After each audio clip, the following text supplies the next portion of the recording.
We used to joke that it was Citizen Wayne. We used to call it.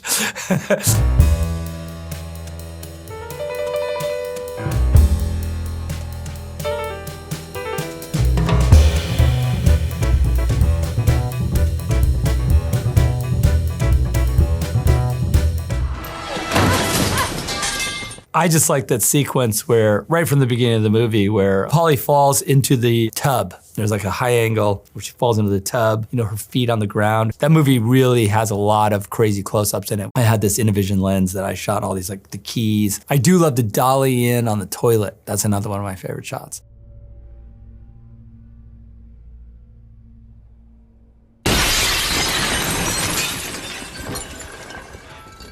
I remember when we were shooting it, everyone was like, dollying on the toilet, what does it mean? Because, you know, then they throw it through the window. But it's like dollying on the toilet, it's just cool storytelling. It's fun to see.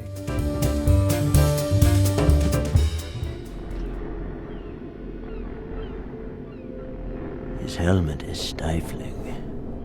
Some of my favorites in 300 are like in the end battle when Leonidas is standing there, and is really the cover shot from the graphic novel, you know, where he's kind of standing there and he puts his head down. It's the profile of the helmet.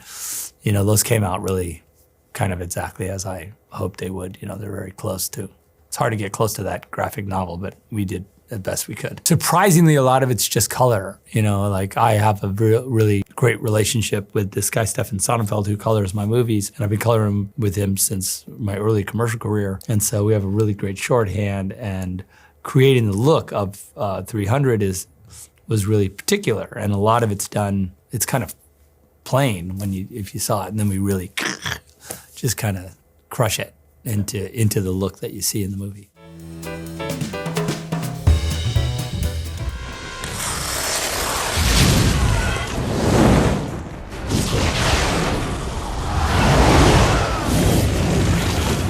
Watchmen, oh geez, that's like chock-a-block. That sequence where Rorschach gets framed at the house and he comes out and he's about to like spray the cop with the aerosol, and there's a shot that we did, and I did it to the side, a second unit shot of like the matches where he drags them on the ground and they ignite. And I remember the way we shot that was like, Larry was working on the other set, and like I had just built up this little unit to the side. So it was like, we had the camera on this weird little rig, and I had like the matches. I think I was holding them in Rorschach's glove, and then we were all dollying together, and the camera was in this little, and we had this teeny little setup. And it was a really like, it was a hard shot to get, so it took us like, we kept doing it. Like every time we'd have a break, I'd go walk over and like, let's try it again. And, but I do love it because I love these kind of, these like weird, abstract, sort of really close, big shots. There's another great shot, Rorschach, it's a low angle where he turns, throws the canister at the guy. And I just like these kind of low graphic against the ceiling shot of Rorschach. It's always, I don't feel like hemmed in by the frames, you know, by the frames that exist in the comic book. I didn't feel hemmed in at all. Cause like, you know, you can kind of surf through those, you know, and then come back out. You know, you don't have to, it's really just a way to kind of ground yourself back into the what Dave created, you know, with his illustrations. And that little area of the movie I really enjoy. One of my favorite shots in Sucker Punch is a spinning button shot. The father pops the button off of Baby Doll's pajama top, falls on the ground, and you can sort of see them in the background and the button's spinning on the ground. We built this giant oversized button, you know, it was like this big, and then, you know, the camera's here. And so the actors were really back there, but in perspective, it looked like the button was way in the foreground, but it was all just fake, forced perspective, you know, that stuff. I love that stuff. That's why it's fun to do. I'm like, let's build a giant button. Everyone's like, what, why? The way I think about slow motion, mostly, I think a lot in sort of compositional terms. And so I like to sort of emphasize a moment compositionally, and it's hard to see it when it goes by so quickly. And so I always was using slow motion early in my career to kind of extend a moment so you could really sort of catch the why of it, you know? Mm-hmm. And that's kind of persisted, I think, you know? It's a way of experiencing what we've kind of studied in a protracted way to kind of really absorb the juxtaposition of the objects within the frame.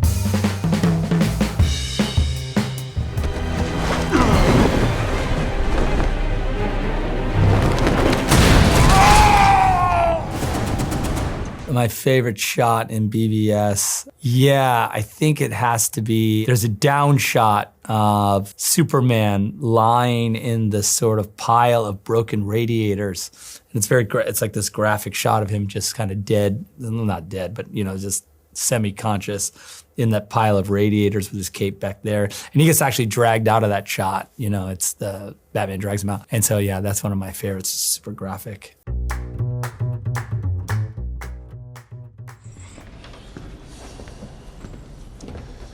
Master Wayne. You did it.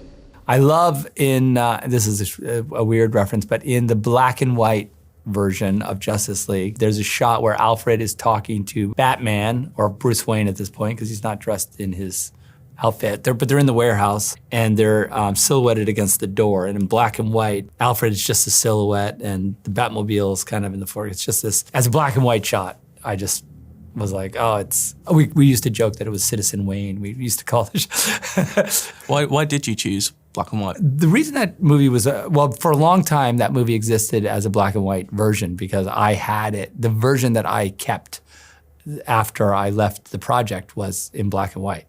And so I had it in black and white just as a file. And so I watched it in black and white every now and then. And so when we went to make the movie, I was like, I'd love to do a black and white version to homage at least the way the movie existed for me for a long time. So. To knock out other teams here before us.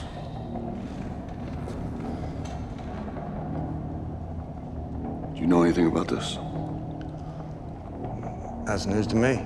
A very particular shot in Army where they've gotten into the casino. They're all standing around the table. Dave is there. He's talking to the guys. They're all there. They've just realized that they've gotten to this. Other teams have been in there before, whatever. And there's a shot of Dave where he looks, and it's just like a side view, but we lit it.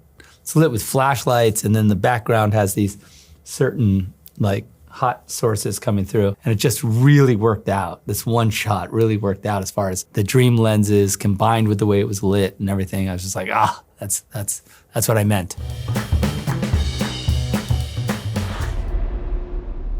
Stop.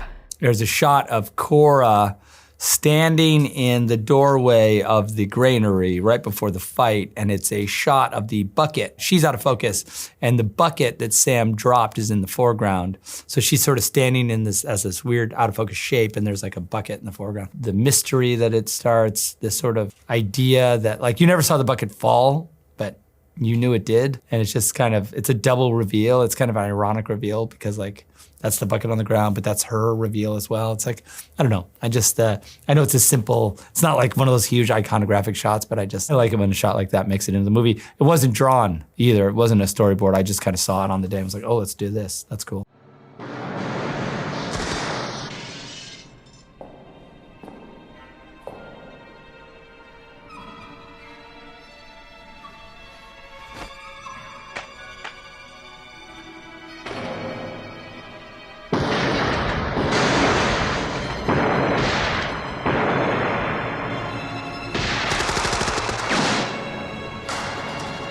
I love the shot from Untouchables of Costner turning with a shotgun at the top of the stairs. It's like a low angle, slightly low, and he's turning in the staircase sequence in Untouchables, and he's pulling the shotgun out from under his jacket. The camera's right here. It's a really cool shot. It's super simple, but really incredibly well done. And then there's another shot from that movie, which is the graphic down shot. He's in his white suit, dead in the back of and the black cars are all lined up, and he's in the one that's like this. It's a really great shot. For more directors picking some favourite shots from their films, why not check out our videos with Ridley Scott or Damien Chazelle.